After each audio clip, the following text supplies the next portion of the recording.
وہ اگر یہاں پہ آتے ہیں تو ظاہر ہے ایک پریشر بنے گا کہ جی اڈیالہ کے بارے پورے ایک جلسے کا اہتمام ہو جائے گا. تو یہ ایک پریشر پی ٹی آئی کے جو کارکن ہیں یہ تجویز کر رہے ہیں کہ ڈالنا چاہیے.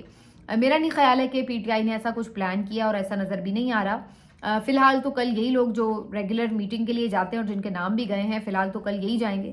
اب کل کا دن یعنی جو آج بلکہ آپ کہہ لیجیے اس کو کہ آج کا دن یہ ڈیسائیڈ کرے گا کہ کیا کوئی پی ٹی آئی کو ڈفرینٹ حکمت عملی اپنانی ہوگی. کیونکہ لاسٹ ٹائم بھی ہم نے یہ دیکھا تھا کہ عدالتیں تو بے بس ہو گئی تھیں اور وہ تو اپنے احکامات پر عمل درآمد نہ کروا سکیں اور نہ ملاقات ان کے کہنے پر ہوئی.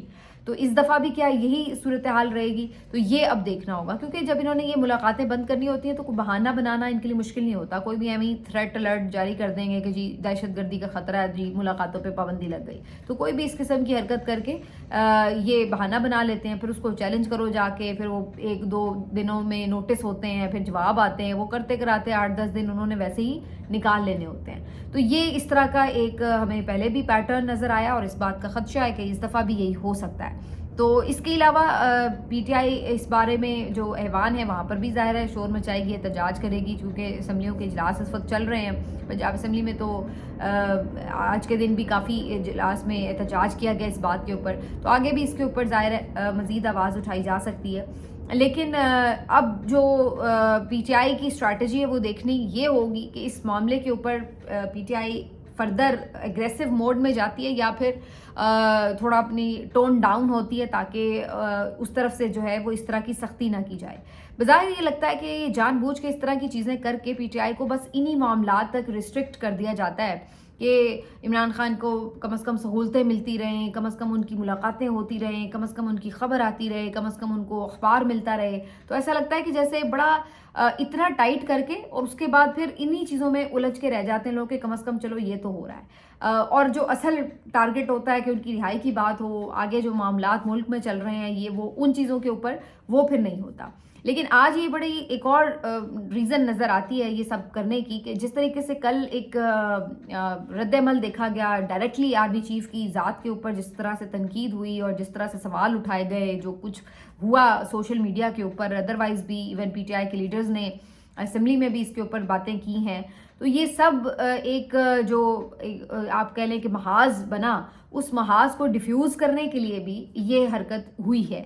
اور اس کے بعد ہوا یہ کہ وہ کل کا جو سارا امیج وہ ایک سوشل میڈیا پر تنقید والا بنا ہوا تھا وہ سارا پی ٹی آئی کا ڈائیورٹ ہو گیا اس طرف کہ جی خان صاحب کی صحت ٹھیک ہے, ان کے ساتھ کچھ ہو تو نہیں رہا, ان کے ساتھ ملاقات کیسے ہوگی, اس کی یعنی ان کی جس کو کہتے ہیں نا اپنی مصیبت میں ہی ڈال دیا کہ اب وہ اس میں الجھ کے رہ گئے. تو جو اٹیکنگ پالیسی بنائی ہوئی تھی پی ٹی آئی نے اس کو تھوڑا سا اٹینشن کو ڈائیورٹ کر کے دوسری طرف لگا دیا گیا. اور جو دوسرا اس سلسلے میں کام کیا گیا وہ یہ کہ جو آپسی لڑائیاں ہیں ان کو زیادہ فائر اپ کر دیا گیا ہے, اس میں زیادہ فیول ڈالا جا رہا ہے. مثال کے طور پر اب شیر افضل مروت صاحب کو نکالا ہوا ہے, پہلے بھی نکالا تھا, ہو سکتا ہے دوبارہ بھی ڈال لیں, ہو سکتا ہے ہو نہ ہو, لیکن اس سے فرق کیا پڑ رہا ہے. لیکن آپ آج پاکستان کا میڈیا دیکھیں, نیشنل مین سٹریم میڈیا اگر دیکھیں تو اس کے پرائم ٹائم شوز جتنے بھی ہیں وہاں پر ڈسکس کیا ہو رہا ہے, شیر افضل مروت اس کو پتہ نہیں پارٹی سے نکال دیا تو کون سا طوفان آ گیا ہے یا کون سا مطلب ہے کہ عذاب آ گیا ہے کہ جی اب اس کے بغیر پتہ نہیں کوئی مسئلہ حل نہیں ہو رہا, کوئی دنیا میں سب سے بڑا واقعہ ہو گیا ہے.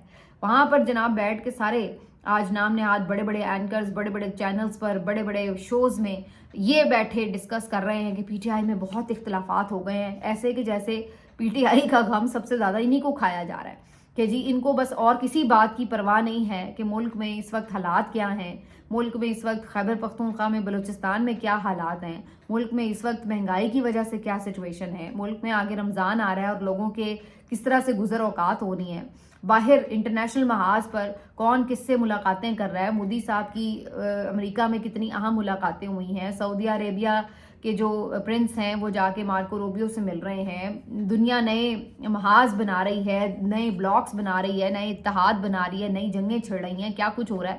ادھر ہمارا سب سے بڑا ٹاک شوز میں مسئلہ کیا ہے, شیر افضل مروت کو پی ٹی آئی نے کیوں باہر نکال دیا, شیر افضل مروت نے اس کو کیا کہہ دیا, فواد چودھری نے پارلیمانی کمیٹی کو کیا کہہ دیا, پارلیمانی کمیٹی نے فواد چودھری کو کیا کہہ دیا. تو ان کے لیے جو سب سے زیادہ اس وقت پرابلم کی بات ہے وہ یہ ہے, اس کو لے کے ڈسکس کرنے بیٹھے ہوئے ہیں سارے نام نہاد بڑے بڑے وہ جو غادری اینکرز کے جناب